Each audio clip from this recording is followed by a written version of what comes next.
Welcome back to the Mortgage Heroes Weekly Podcast. I'm your host, Andy. Today, we're going to take a look back at some of the more memorable moments from the first half of our show season.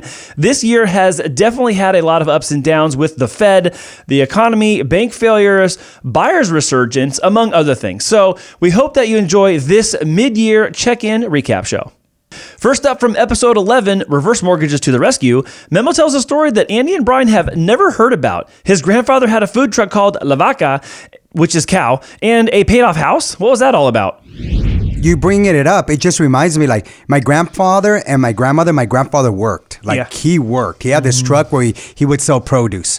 So he'd wake up at 2 a.m, go load up, like, for milk and stuff like that, because you couldn't leave it on the truck. And then he'd go, they call this big truck La Vaca, which means the cow, right? The cow, he even had a horn that it would go, right?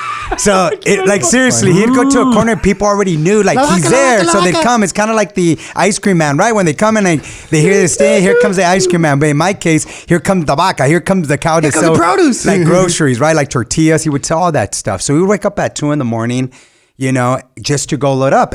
And I would go visit during, the weekends, or not the weekends, I'm sorry, when there was like breaks at school. And I love it because not waking up that early, but I love it like going with them because I already know he's going to treat me to get like the best cereal, like Cocoa Puffs or Lucky Charms. I want me Lucky Charms, what I mean? So I like do stuff like that. So we'd go over there, load up the tortillas and all that stuff. But I would see how hard he would work. So he'd go to this place. I didn't know it, but that was actually, he was an Uber driver at that time. So that's what I was just going to say. I'm like, delivery, right? Eats? If you would have known. Uber Eats.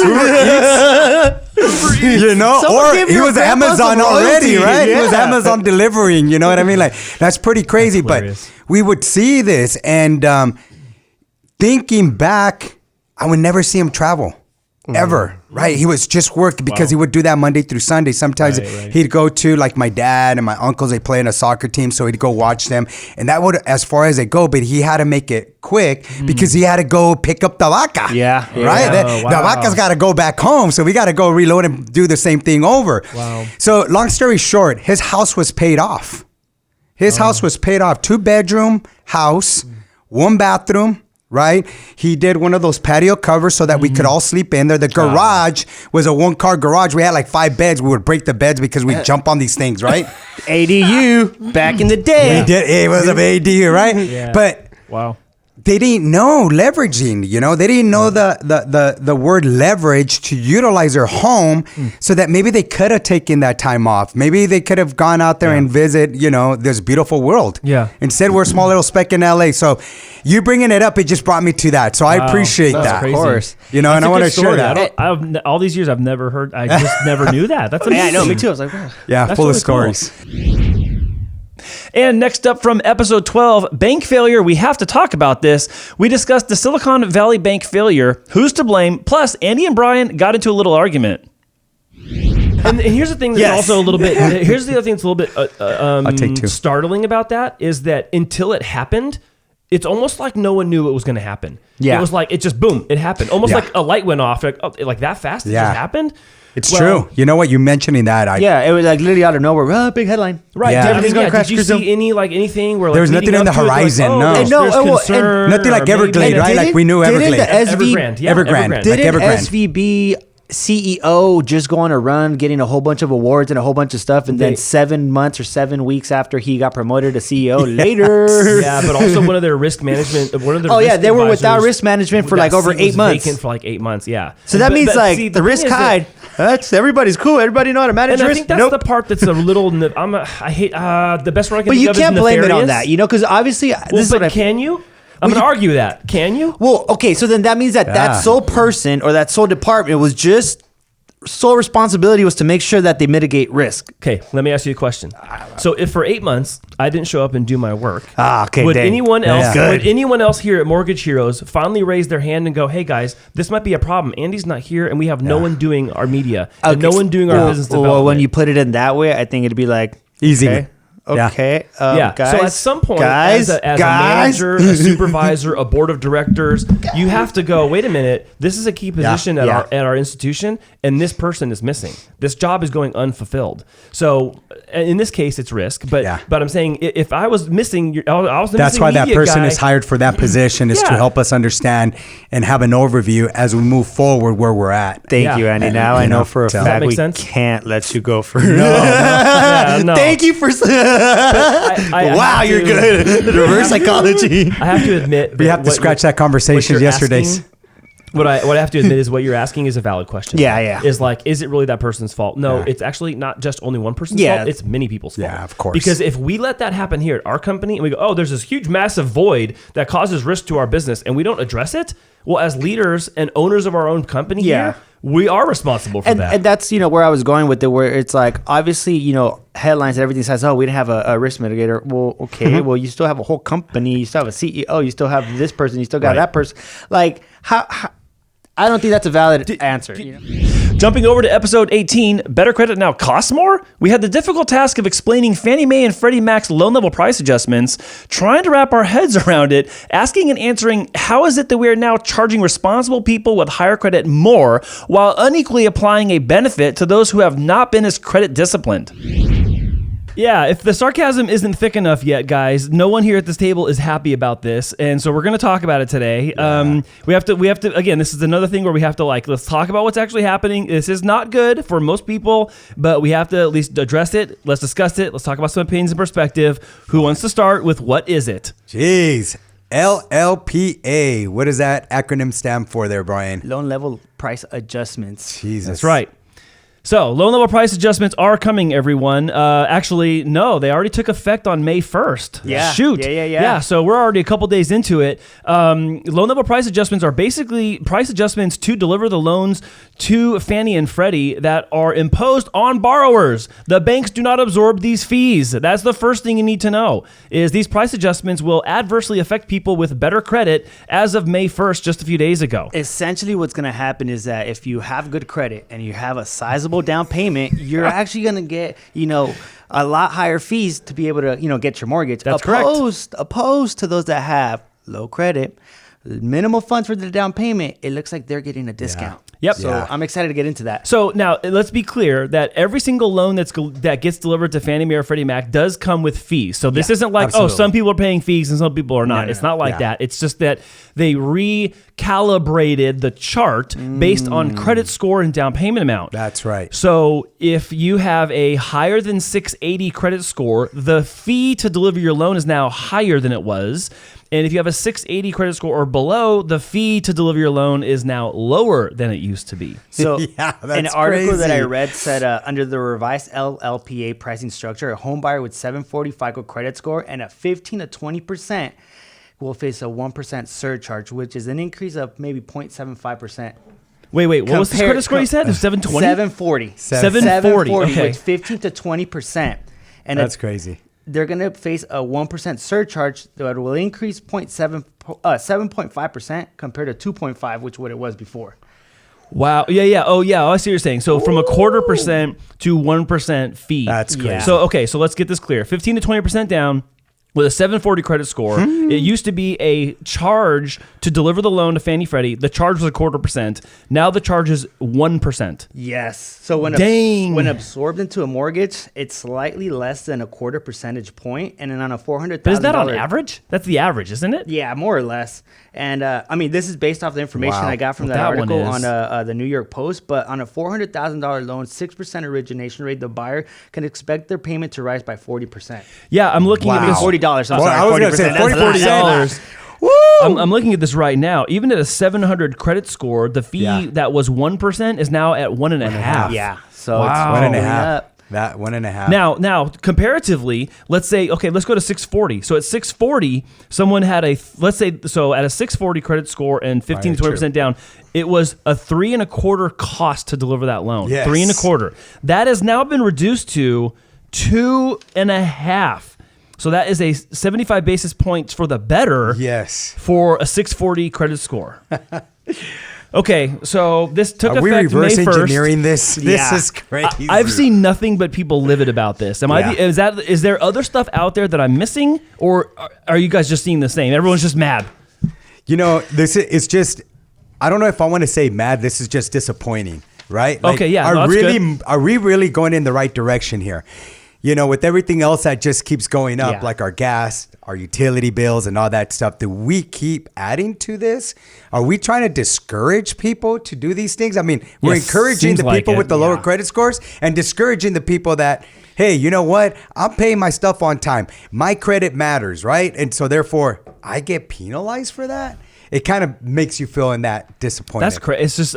I don't know. Yeah. I've been trying to think, in getting prepared for today's show, I was thinking, like, where else is this happening? Is this happening in other areas of credit life? And I don't know because I don't know. Yeah. Is it happening in car loans right now? Is this happening in personal lines of credit? Like, everything we know that is weighted with credit, it has a tiered system of cost connected to the credit worthiness and the trustworthiness of the borrower. Well, hopefully it doesn't stick around. You know what I mean? Because I of love all that. the resistance and upsetness from people, Industry they're pressure getting even. like, we don't want this. This is no good. I just feel it's get out of here. Like, it's a fee just to be able to get more, more money flowing their way, and in course. reality, it doesn't really. But it's like the same amount of money. It's just where it's coming from. I just don't like if we start having all these, lower approved borrowers start getting into the market.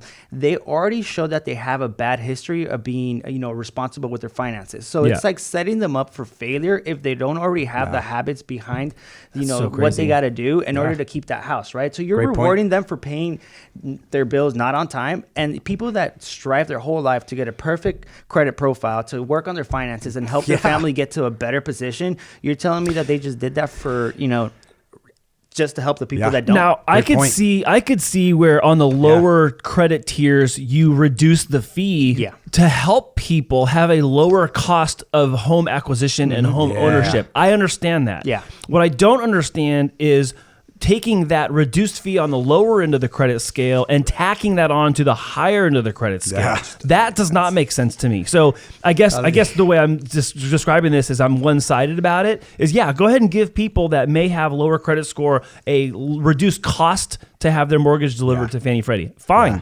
But why are we penalizing people that have 700, 720, 740, 780? Why are we doing that? That to me doesn't make sense. We run so many DU approvals, right? That's an automated underwriting system. Yep. Okay, we know that when you're either single, right, applying it by yourself, if your credit scores are usually under 640 conventionally, it's pretty hard for that to get accepted. Yeah. You know what I mean? So usually we got to see like the higher credit scores, and I like to say maybe 680, but I've been seeing more 720, 740s. Yeah. And single, higher debt to income ratios, no problem. You get approved.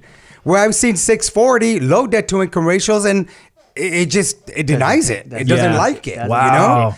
So those are the things that we got to also consider. Yeah. And those are things that, they're just saying, hey, these are the new loan level price adjustments, but they don't know all the other facts that go behind that approval. Yeah. There's a lot of other variables. Great. But it doesn't really benefit you in the way that, if you still didn't pay your stuff on time, the system's going to read that. This doesn't help people like qualify. This isn't like jumping people across the fence of home ownership. Yeah.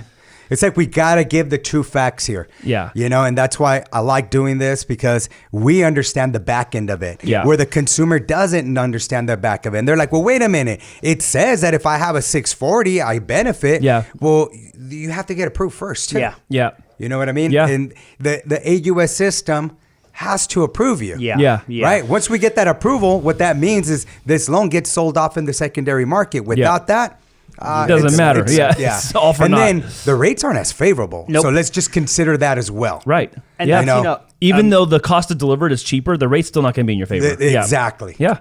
Huge mortgage corporations are already sending these emails or in contact with the people that are in charge of making these things happen, saying, hey, this is at no benefit to the consumer at all. So what are we doing here? And I believe that it really just comes down to back to what we said, staying informed of what's going to happen. That's you know, it. being informed, I think, is the most important thing right now, because then it's going to let you know how to pivot, how to move, how to take the right decisions. But if you're just getting the information and not taking decisions or making impulsive decisions, you're going to not reap the benefits of the opportunities. And on to episode 20, our 3x3 market opinion conversation 5 months into 2023. Buyers are back? Sellers are in the driver's seat again? Consumers care about face-to-face more than ever. Memo shares a buyer story. What will rates look like for the rest of the year? And are we actually going to have foreclosures or not? Just like last week we spoke on the podcast, one of our clients competed against 30 plus offers. Yeah. Meaning that 29 of them still, were out of a house. So that's one of the things that we're starting to see in this present market here in San Diego, that a lot of people are still out there shopping for houses, sending multiple offers in, and it's a frenzy. Sorry, wait, Brian. 30 offers. 30 offers. 30. Yeah, 30. What was the price range? The price range was 5. Okay. We got in at 665. Hey, before we would say that's a great price. I mean, 665 is still high. Yeah. But that is It's still within the... single-family But there's the demand right there. There's still that median where that income where most of the families fit in that range. Yeah. So one of the things there for my advice is be flexible with your offer, and also just be realistic with your plan and your approach. So it's there was a slight window earlier in the year where there was a buyer's market or some sort of site that it was going to be a buyer's market, but that got gobbled up real quick. I like how you say that, gobbled up. 'Cause it Right, did. honestly did. Yeah. We saw it and it's gone now. Yeah, gone. So, that's just, how I'd be looking at the market if I was in entering it myself or presently in it. Mine was what I've noticed the difference moving forward now, and I think the pandemic did this, is they want more face to face. Yeah. Yeah. They want to see if you're probably concerned, like, is he winking it? I almost feel like Jerome Powell, right? If he hesitates, like, there goes my rate or there goes the market, right? Right. But they want to see how we're treating that. So our facial expressions, whatever's happening, they want to feel that we're confident is what I'm taking. So more face to face. And they're actually now calling it future pacing. This is where you're really putting, creating an action plan for them, having clarity on what their options are. Yeah. So that way they can foresee when in the future, if they do identify the home, or they're looking to refinance, or they're looking to do a project, whatever it is, they want to know their options. Yeah. They're asking for more information is what I'm seeing. Yeah. Which is great. Yeah. So I think the better prepared we are with these things, the better we're going to serve our community. Yeah. And then I actually want to share a couple of stories that we did just to kind of give more clarification what's going on, right, with the buyer's market. But we recently opened escrow. And the seller now announced, right, no seller concessions. We're not going to do a 3-2-1 buy down, but we were smart not to offer with any of that. Yeah. Because that's the only way it would go. In my case, it was only 5 offers there, right? Still. And that's what the agent says. We don't know for sure. They just counter us back with the seller multiple counter offer. Yeah. That's all we know. They could be fluffing. Who knows? Anyways, we got accepted. The seller to remain in possession for 30 days at no cost.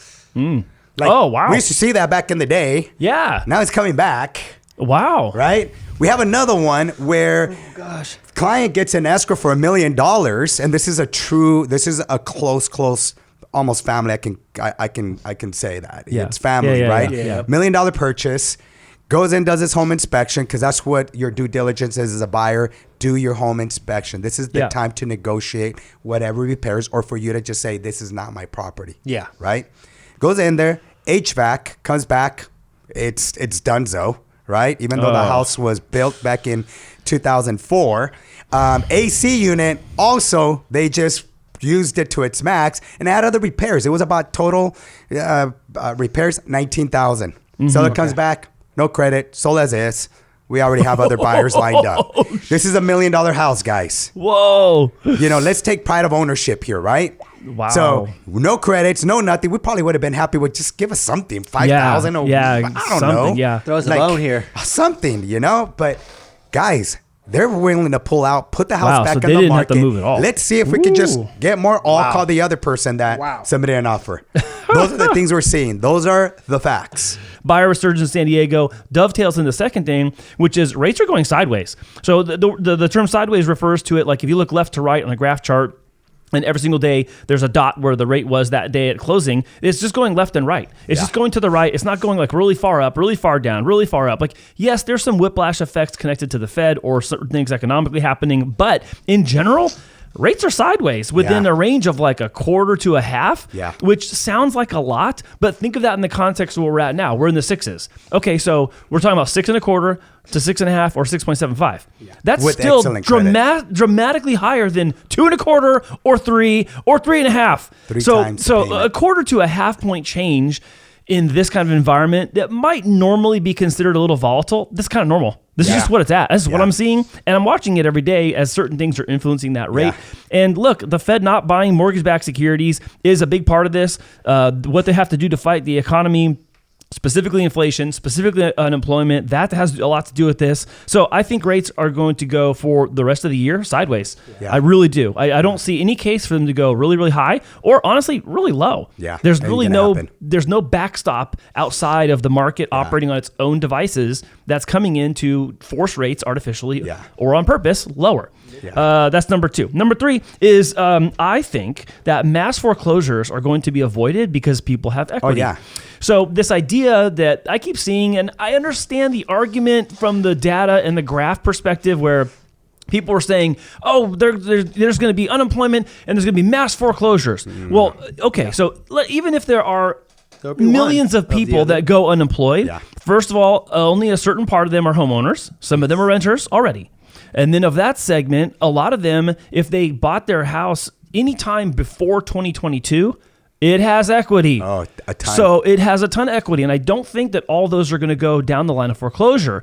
If they do, that might just be out of behavioral stubbornness or unwillingness to let go or something like that. But I do think that the mass foreclosure situation is not going to happen. There will always be foreclosures because there are. Because there has to be. But connected specifically to a lot more unemployment throughout the rest of this year and in 2024, I think people are going to sell, take their equity, pay off their debt, keep out of bankruptcy, that kind of thing. And that's it. Thank you so much for joining us for our 2023 first half recap highlight show. With this many doozies, I'm sure the second half of the year has some surprises up its sleeves. I mean, why wouldn't it? And remember to subscribe on YouTube, Apple, and Google. We'll see you again next week.